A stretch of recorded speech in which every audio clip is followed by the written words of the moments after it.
আমার সাথে আমার চিফ সেক্রেটারি, আমার হোম সেক্রেটারি আর হেলথ সেক্রেটারি তিনজন আছে।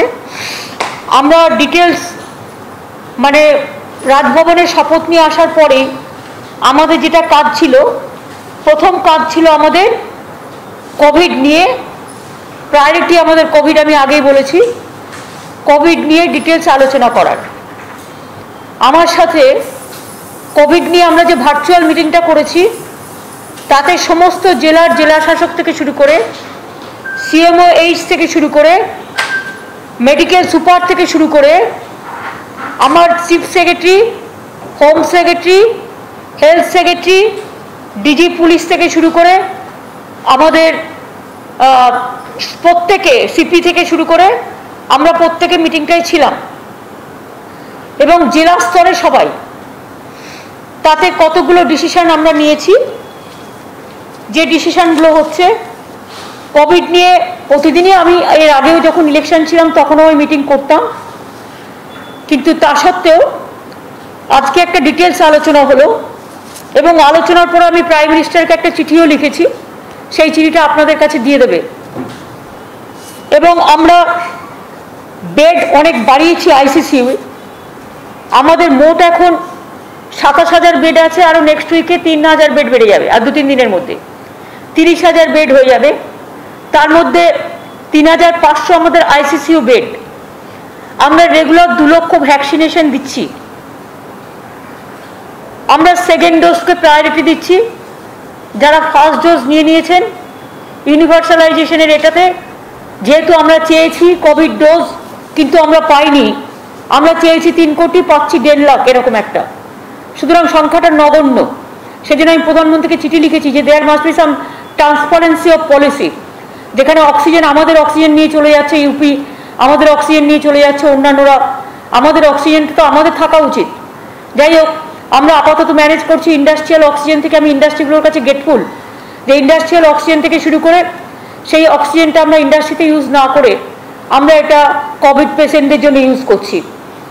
অনেক সময় আপনারা জানেন আরেকটা সিদ্ধান্ত নেওয়া হয়েছে আজকে মিটিংয়ে, যে অনেক সময় একটা ডেট হয়তো কেউ মারা গেল, তাকে কোভিড সাসপেক্ট করা হলো এবং তাকে 3 দিন বডি পড়ে আছে। তার কারণ কখনো কখনো আপনারা একটা বডি নিয়ে এটা দেখান, এর কারণ হচ্ছে আমাদের নয়, এই কারণটার জন্য গভর্নমেন্ট দায়ী নয়।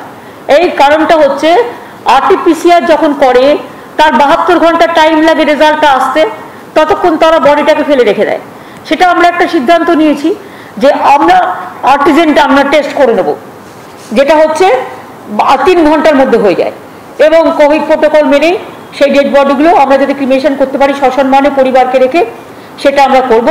তাহলে আমাদের এই যে 3 দিনের জন্য অপেক্ষা করা, এই অপেক্ষা করার ব্যাপারটা থাকবে না। আমি মিটিংয়ে মেডিকেল সুপারদের সাথে ওদেরও এক্সপার্টসদের ওপিনিয়ন নিলাম, তারা বলেছে এটা করা যেতে পারে, এতে বরঞ্চ সুবিধেই হবে। বাড়ির লোকেদেরও একটা টেনশন থাকে, 3 দিন 4 দিন ধরে ডেড বডি পড়ে থাকে। আর আমরা ডেড বডি একটাও ফেলে রাখতে চাই না, এবং সমস্ত হসপিটালগুলোকে নির্দেশ দেওয়া হচ্ছে ডেড বডির ব্যাপারে ডিটেলস ইনফরমেশন দেওয়া আছে, তারা যেন প্রয়োজনীয়ভাবে এগিয়ে বাংলাতে টোটালটা দেওয়া আছে নাম্বার, সুতরাং তারা যেন সঙ্গে সঙ্গে এটা আমাদের জানায়। অনেক সময় জানায় না বলে এই প্রবলেমটা হয়। কিন্তু আপনারা জানেন 1-2 কেস এদিক ওদিক হয়ে গেলে আমি মিডিয়াকে রিকোয়েস্ট করব যে এটাকে একটা নিউজ ক্রিয়েট করবার জন্য জাস্ট একটা করা, টোটালটা না জেনে এটা না করতে, কারণ প্রত্যেকে আমাদের কাছে সম্মানীয়। আর আফটার ডেথ আমরা যাতে সসম্মানে বাড়ির লোককে রেখে করতে পারি সেটার জন্য আমরা দেখছি। আমরা আজকে যেটা ঠিক করেছি যে আমাদের 2.75 লাখ কোয়াক ডাক্তার আছে জেলায় জেলায়, ব্লকে, সেখানে যেহেতু বহিরাগতরা অনেক ছিলেন এবং কোভিড ছড়িয়ে দিয়ে চলে গেছেন, সুতরাং আমরা আশার মেয়েরা, ICDS এর মেয়েরা যেমন কাজ করে, তেমনি কোয়াক ডক্টরদেরও হেলথ ভবন থেকে একটা গাইডলাইন্স দেবে, যে গাইডলাইন্সটা তারা হট করে গ্রামের কেউ আক্রান্ত হলে তার কি করা উচিত, তার কি করা উচিত না, সেই ট্রিটমেন্টটা তারা প্রথমেই ফার্স্ট ট্রিটমেন্টটা করতে পারে। আর বলে দেওয়া হয়েছে প্রত্যেকটা জায়গায় যে সিরিয়াস পেশেন্টকে যেন ট্রিটমেন্টটা সঙ্গে সঙ্গে দেওয়া হয়। আমরা অনেকগুলো জায়গা বাড়িয়েছি, সেটা আমি বলছি। তার আগে বলি যে আমরা প্রায়োরিটি দিয়ে যা ভ্যাকসিন আমাদের কাছে আছে, আমরা প্রায় 1.5 কোটি ভ্যাকসিন অলরেডি দিয়েছি, 3 কোটি আমরা অলরেডি চেয়েছি, কিন্তু পাচ্ছি যেটা সেটা খুব কম। সেটার মধ্যে প্রায়োরিটি আমরা দেবো যাদের ডাবল ডোজ নিলে কমপ্লিট হয়ে যাবে কোর্সটা। 2 হচ্ছে ট্রান্সপোর্ট ওয়ার্কার্স, সাংবাদিক এবং আমাদের হকার, এই 3টে কমিউনিটিকে আমরা আগে দেবো। তার কারণ হচ্ছে তারাই মানুষের সাথে মেশে, বাজার থেকে শুরু করে হকারি যারা করে এই সমস্তগুলোর জন্য। এছাড়াও আমরা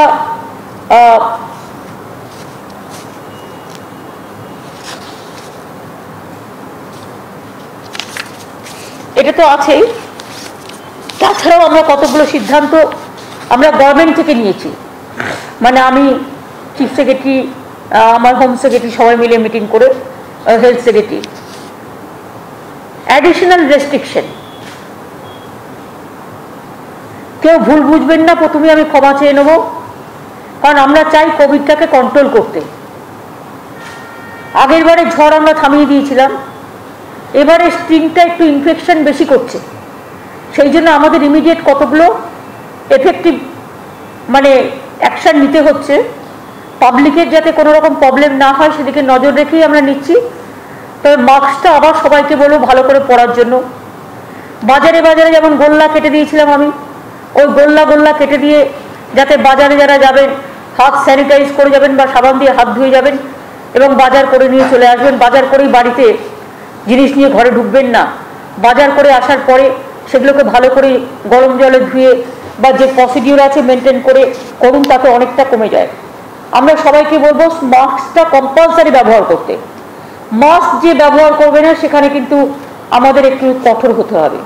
আপনাদের সকলের আবেদনে আমি বলবো যে মাস্কটা সকলকে ব্যবহার করতে। আমরা স্টেট গভর্নমেন্ট অফিসে 50% অ্যাটেন্ডেন্স করছি এবং আমরা all shopping malls, shopping complex, malls, beauty parlours, cinema halls, restaurants and bars, sports complexes, gyms, spa and swimming pool are closed। মানে যতক্ষণ পর্যন্ত ফার্দার অর্ডার না বেরোবে। তার কারণ হচ্ছে আমরা চাই না এটা ছড়াক। All social, cultural, academic, entertainment related gathering are prohibited. এখানে পলিটিক্যালটা লেখুন, পরে লিখেছি, আচ্ছা ঠিক আছে। All social, cultural, academic, entertainment related gatherings are prohibited. মানে যতক্ষণ পর্যন্ত কোভিড সিচুয়েশনটা ডেভেলপ না করছে। নট মোর দ্যান 50% অ্যালাউড, যেটা হচ্ছে কোনো ম্যারেজ সেরিমনিতে বা সোশ্যাল গ্যাদারিংসে বা কোনো কালচারাল প্রোগ্রাম, ছোট্ট করে প্রার্থনা করলো, প্রার্থনা সভা করলো, 50 জনের মধ্যে করতে হবে, তাও সেটা টাইম টু টাইম পারমিশন নিতে হবে। উইদাউট পারমিশনে হবে না। যেমন সামনে রবীন্দ্র জয়ন্তী আছে, রবীন্দ্র জয়ন্তীতে তো এত বড় করে না, কবিগুলোর ছবি লাগিয়ে অলরেডি আমরা ওদিন মামাটি মানুষকে ধন্যবাদ জানাবো বলে মামাটি মানসিক সরকার অলরেডি ঘোষণা করেছেন। সুতরাং ছোট ছোট ছোট ছোট করে প্রোগ্রাম হবে এবং গভর্নমেন্টেরও রবীন্দ্র জয়ন্তীর প্রোগ্রামটা আমরা ভার্চুয়াল করে দেবো। রেস্ট্রিকশনস ইন টাইম ফর হাট বাজার, retail outlet and standalone shops. এটা হচ্ছে স্ট্যান্ড অ্যালোন শপস, যেগুলো 7টা থেকে 10টা খোলা থাকবে এবং 5টা থেকে 7টা। এটা একটু চেঞ্জ হবে, হ্যাঁ পরে চেঞ্জ করবে। অল সোশ্যাল, তার মানে মানুষ বাজার করতে পারছে, মুদির দোকান খোলা থাকছে। টোটালটা লকডাউন না করে, লকডাউন যাতে বেশি গ্যাদারিং কোথাও না হয় সেই জন্য এই ডিসিশনগুলো নেওয়া হচ্ছে।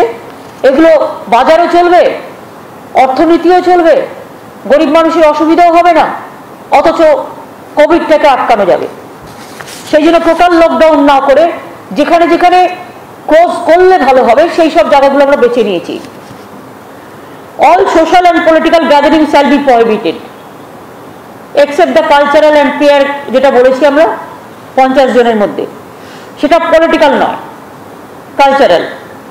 Assembly gatherings up to 50% only with physical distancing shall be permitted for cultural and religious purposes at a time with prior permission of local authorities and shall be notified। Permission নিয়ে করতে হবে। Movement of all local trains to be suspended from tomorrow।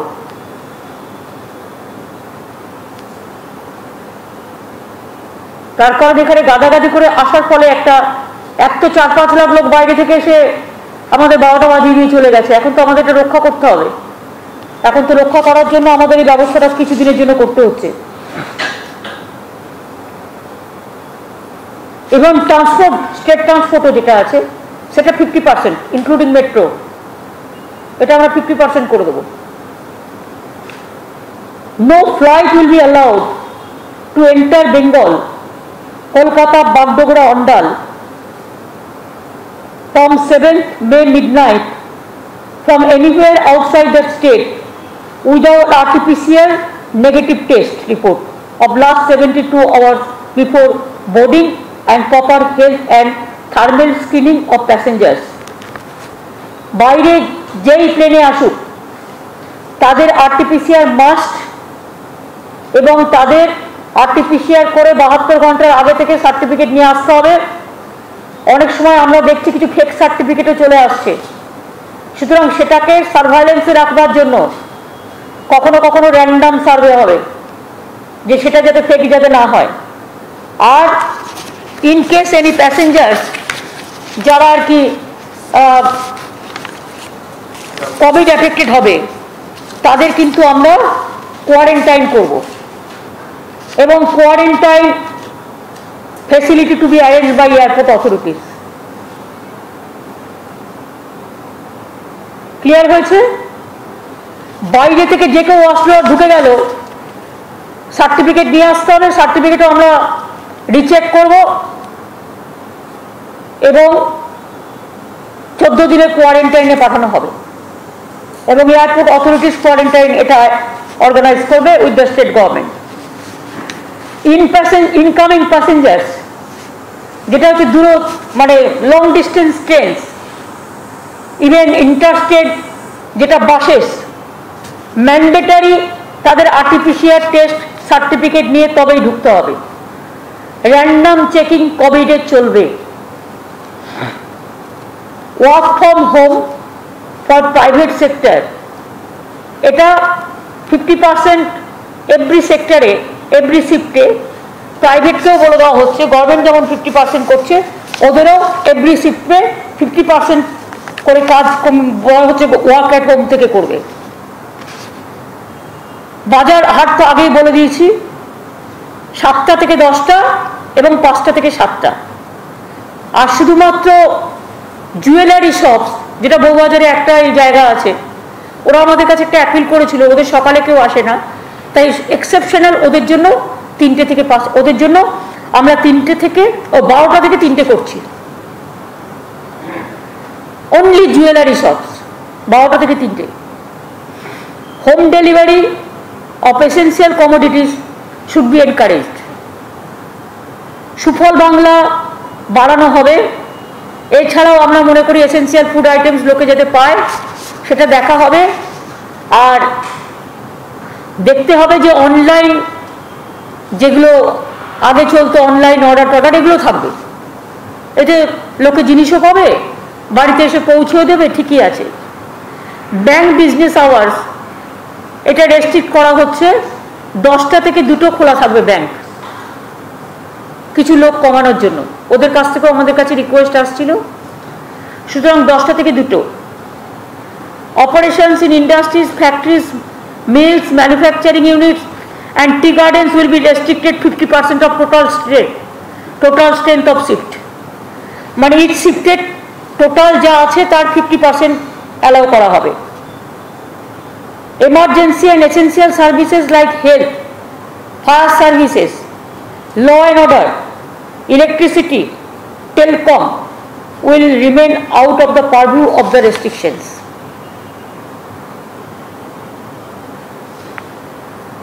Emergency and essential services like health, fire services, law and order, electricity, telecom will remain out of the purview of restrictions. কি বলছিস বল? সাফাই কর্মচারী ওগুলো তো automatically থাকবে, তো essential সার্ভিসের মধ্যে থাকে। ক্লিনলিনেস যেটা, situation will be reviewed daily basis এবং সেখানে অ্যাডিশন অল্টারেশন চেঞ্জেস আমরা করতেই পারি। আমরা অ্যাডভাইজারি যেটা গভর্নমেন্ট থেকে দিচ্ছি, মানুষের কাছে আবেদন করে হাত জোর করে বলছি, মাস্ক পরতে হবে, ফিজিক্যালি ডিস্টেন্সিং মেনটেন করুন, হাত ধুন বারবার এবং স্যানিটাইজার ইউজ করুন। আমি এনজিওদের কাছে বলবো, অনেক এনজিওস আছে তারা মানুষকে সেবা দিতে চান, যারা যারা কাজ করতে চান, যেমন ধরুন আমাদের ফিজিক্যালি চ্যালেঞ্জ অনেক ছেলেমেয়েরা আছে, তারা তো এগুলো বোঝেই না, সুতরাং তাদের মধ্যে অনেক এনজিওস আছে, তারা যদি তাদের একটু করে হেল্প করে সেটা আমাদের কাজে লাগবে। এছাড়া অনেক এনজিওসরা আছে কোভিড ওয়ারিয়ার হয়ে কাজ করতে চায়, যারা কোভিড হয়ে গেছে, কিন্তু আমরা যেমন কোভিড ওয়ারিয়ার ক্লাব তৈরি করেছিলাম, তেমনি কোভিড ওয়ারিয়ার ক্লাবটা আমরা জেলায় জেলায় আবার তৈরি করছি, সেন্ট্রাল স্টেট থেকে ডিস্ট্রিক্টে, যাতে মানুষ সেবা পায়। আর প্লাজমা ব্যাংক আমাদের 20টা আছে, আমি এটা আরও বাড়াতে বলবো। আমরা আমাদের যেটা ওই কড ব্লাড ব্যাংক, এটা নিয়ে রিসার্চ চলছে, এটা কিন্তু কাজে লাগতে পারে কোভিডে। এটা আমরা এক্সপার্টসদের বলছি ইমিডিয়েট আমাদের জানাবার জন্য কতটা আমরা হেল্পফুল হতে পারি। Sanitisation of offices, work places, বাজার্স, industrial units, commercial establishment, sanitisation must করতেই হবে। এবং এক্ষেত্রে চেম্বারসগুলোকে আমরা রিকোয়েস্ট করবো, তারা যদি এক একটা মার্কেটের দায়িত্ব নেয়, যেটা আগের বার তারা নিয়েছিলেন এবং করেছিলেন, যে যে chambers of industries are interested তারা হোম সেক্রেটারি বা চিফ সেক্রেটারিকে এটা জানাতে পারেন। All school buildings, jute mills etcetera which are occupied by CAPF will be thoroughly sanitised. কারণ আমাদের পুলিশের অনেক জায়গায় তারা এখনো আছে, এখনো বলছে 1 লক্ষের ওপর আছে, সুতরাং এটা দেখে নিতে হবে। এবং work from home and staggering of working hours, এটা করতে আমরা রিকোয়েস্ট করছি। এছাড়াও আর কিছু পয়েন্ট বাকি থাকলো,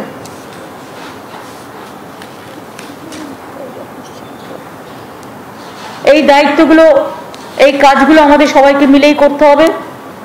এবং মিডিয়াকে আমি বলবো, যাতে কোভিড কমে যায়, কোভিড থেকে রক্ষা পেতে গেলে সমস্ত মিডিয়াগুলো, যাদের চ্যানেলরা আছেন, তারা একটা কর্পোরেট হেল্প হিসেবে তারা যদি নিজেদের মিডিয়াতেও একটু দেখান কী কী করা উচিত আর কী কী থেকে বাঁচা উচিত, ভয় না দেখিয়ে, প্ররোচিত না করে অথবা উত্তেজনা না ছড়িয়ে, যাতে মানুষ ভয় পেয়ে যায় এমন কিছু করব না আমরা, যাতে মানুষের পক্ষে যায়, মানুষের শান্তি হয়, সেটার দিকে আমরা একটু নজর রাখবো। আর যেহেতু আমাদের অলরেডি 45 কোটি টাকা ওষুধ কিনতে গেছে, আমি আবার বাংলার মানুষকে আবেদন করবো বা সারা দেশের, যে আমাদের ওষুধগুলো কিনতে হচ্ছে, অক্সিজেন ব্যবস্থা করতে হচ্ছে, সমস্ত কিছু কোভিডকে বিনা পয়সায় ট্রিটমেন্ট করতে হচ্ছে। 100টা হসপিটাল নেওয়া হয়েছে, এছাড়াও একেবারে কিশোর ভারতী স্টেডিয়াম থেকে শুরু করে সল্টলেক স্টেডিয়াম থেকে শুরু করে সব জায়গাগুলো আমাদের নেওয়া হয়েছে। এবং আমি নিজেও 2টো জায়গায় একটু বাইরে থেকে ভিজিট করতে যাব আজকে 4টের সময়। একটা পুলিশ হসপিটাল, ওটা আমরা নিচ্ছি, আরও 300 বেড হবে। তাছাড়া শম্ভুনাথ পণ্ডিত হসপিটাল পিজি অলরেডি চালু করেছে, আমি জাস্ট একটু ওদের সাথে দেখা করে চলে আসবো। সুতরাং আমরা যেটা বলছি যে চিফ মিনিস্টার রিলিফ ফান্ড যেটা আগে ছিল কোভিড হেল্পের জন্য, কোভিডকে হেল্প করবার জন্য, কোভিডের যদি সাধারণ মানুষ তাতে যে যাই সাহায্য দান করুন না কেন, যেহেতু আমাদের খরচা খুব বেড়ে গেছে এবং খরচা তো একটা হচ্ছেই, এবং প্রচুর টাকার আমাদের অক্সিজেন, আমাদের ওষুধ কিনতে হচ্ছে, তাই যদি কোনো সংস্থা বা কোনো সাধারণ মানুষ যদি তারা সাহায্য করতে চায়, আগের যে ফান্ডটা ছিল সেটাই কন্টিনিউ করবে, তাই তো? আর এখন সেটা একটু তুমি বলে দাও। আমাদের যে দুটো ফান্ড আছে আপনারা জানেন, ডিজাস্টার ম্যানেজমেন্ট অথরিটি ফান্ড এবং সিএম রিলিফ ফান্ডের আন্ডারে ইন্টার ফান্ড, এই দুটো ডিটেইলসই আমাদের এরিয়া বাংলা সাইটে আছে। আমরা আবার আপনাদের আজকেই পাঠিয়ে দিচ্ছি, যেটা ম্যাডাম সিএসআর ডোনেশনস এবং প্রাইভেট সেক্টর ডোনেশনস এবং জেনারেল ডিস্ট্রিবিউশন আর ডোনেশনস ফ্রম এভরিওয়ান আহ্বান করছি। আমরা এই ডিটেইলস, এই অ্যাকাউন্টগুলোর নাম একটু করে পাঠিয়ে দিচ্ছি। আর প্রধানমন্ত্রীকে যেটা চিঠি লিখেছি আমি মেনলি, যে কোনো কোভিড নিয়ে ট্রান্সপারেন্ট কোনো পলিসি নেই, অক্সিজেন নিয়ে ট্রান্সপারেন্ট কোনো পলিসি নেই, ভ্যাকসিন নিয়ে ট্রান্সপারেন্ট কোনো পলিসি নেই। এই পলিসিগুলো ঠিক করতে এবং যাতে আমরা পাই, কারণ আমি দেখছি কোনো স্টেট পেয়ে যাচ্ছে, কোনো স্টেট পাচ্ছে না। আমি সকল স্টেটের জন্যই বলছি, ইউনিভার্সাল ভ্যাকসিনাইজেশনের জন্য বলেছি, যেটা আমরা আজ থেকে শুরু করব বলেছিলাম, 3 কোটি চেয়েছিলাম, একটাও পাইনি, 1.5 লাখ করে দিচ্ছে, যেন একটা ভিক্ষা হচ্ছে। কিন্তু অন্যান্য অনেক জায়গা আছে যেখানে প্রচুর পড়ে আছে মেটেরিয়ালস, অথচ যেখানে প্রয়োজন সেখানে পাচ্ছে না। সুতরাং আমি চিঠিটায় ডিটেলস লিখেছি regarding vaccination policy, regarding oxygen policy, regarding how to help the people. এটা ডিটেলসটা আপনারা আমার চিঠির মধ্যে দিয়ে পেয়ে যাবেন। এই পর্যন্ত আজকে হয়েছে। আর একটা কাজ করেছি আমি, COVID is my priority. So first meeting আমি কোভিড নিয়ে করেছি। সেকেন্ড মিটিং আমরা ডিজি আর এডিজি ল অ্যান্ড অর্ডার নতুন করে করেছি, এবং ডিজি হয়েছেন, পুরনো ডিজি ছিলেন যিনি বীরেন্দর, তার মে মাসেই রিটায়ারমেন্ট আছে, সুতরাং তার মাত্র কয়েকদিনের জন্য, সুতরাং তাকে ফিরিয়ে দিয়েছি তার এটা। আর জাভেদ ছিল এডিজি ল অ্যান্ড অর্ডার, জাভেদকে ফিরিয়ে দেওয়া হয়েছে। বাদ বাকি আরও টুকটাক করে কাজ করা হচ্ছে। আর যিনি ডিজি ছিলেন তাকে আমরা ফায়ার সার্ভিসের দায়িত্ব দিচ্ছি, আর যিনি এডিজি ল অ্যান্ড অর্ডার ছিলেন তাকে সিভিল ডিফেন্সের দায়িত্ব দেওয়া হচ্ছে। বাদ বাকি যা চেঞ্জেস হবে পরে আপনাদের আমি জানিয়ে দিচ্ছি। এখন যেটা হচ্ছে সেটা হচ্ছে প্রত্যেককে স্ট্রিক্টলি বলে দেওয়া হচ্ছে, প্রত্যেকটা এসপি এবং ডিএমকে কোনো রকম কোনো ইনসিডেন্ট টলারেট হবে না। এবং যদি কেউ কোনো ইনসিডেন্ট করে, বিশেষ করে আমি দেখতে পাচ্ছি লক্ষ্য করে, যে জায়গাগুলোতে বিজেপি জিতেছে বেশিরভাগ, সেই জায়গাগুলোতে কিন্তু অত্যাচার হচ্ছে। আপনারা যদি ব্ল্যাক স্পট হিসেবে দেখেন, এবং যখন অত্যাচারটা হয়েছে তখনও এটা ইলেকশন কমিশনের আন্ডারে ছিল, আমার আন্ডারে ছিল না। আজ 3 মাস ধরে পুরো ডিটোরিয়েট করেছে সিচুয়েশনটা, এবং তাতেও স্পোরাডিক কয়েকটা ইনসিডেন্ট হচ্ছে, সব কিন্তু সত্য নয়। অনেকগুলো আমরা বের করেছি যেগুলো হচ্ছে ফেক। বিজেপির সমস্ত পুরনো ইনসিডেন্টগুলো ফেক ইনসিডেন্ট হিসেবে লোককে দেখাচ্ছে। আমি সবাইকে আবেদন করে বলবো বিজেপির ফেক ইনসিডেন্টে বিশ্বাস করবেন না। 2-1টা ইনসিডেন্ট যেটা ঘটেছে স্পোরাডিক, আমি প্রত্যেকটা পলিটিক্যাল পার্টির কাছে আবেদন করব যে প্লিজ স্টপ অল দিস। ইলেকশনেও অনেক অত্যাচার করেছেন আপনারা, এবারে অত্যাচার করা বন্ধ করুন, তা নাহলে কিন্তু আইনের পথে চলবে। আমরা চাই বাংলা শান্তিপ্রিয় জায়গা, বাংলা সংহতির জায়গা, বাংলা সম্প্রীতির জায়গা, বাংলা সংস্কৃতির জায়গা। সর্বধর্ম বর্ণ শ্রেণী মিলে আমরা যেন শান্তিতে বিরাজমান হই, আমরা যেন শান্তিতে বাস করতে পারি, যেন আমার কোনো ভাই বোন কারো ওপর কোনো রকম কোনো আঘাত না হয়, সেটা দেখতে হবে। আর যদি কেউ অন্যায় করে থাকে থানায় গিয়ে এফআইআর করুন, police will take its own action. এই পর্যন্ত আজকে। Thank you so much.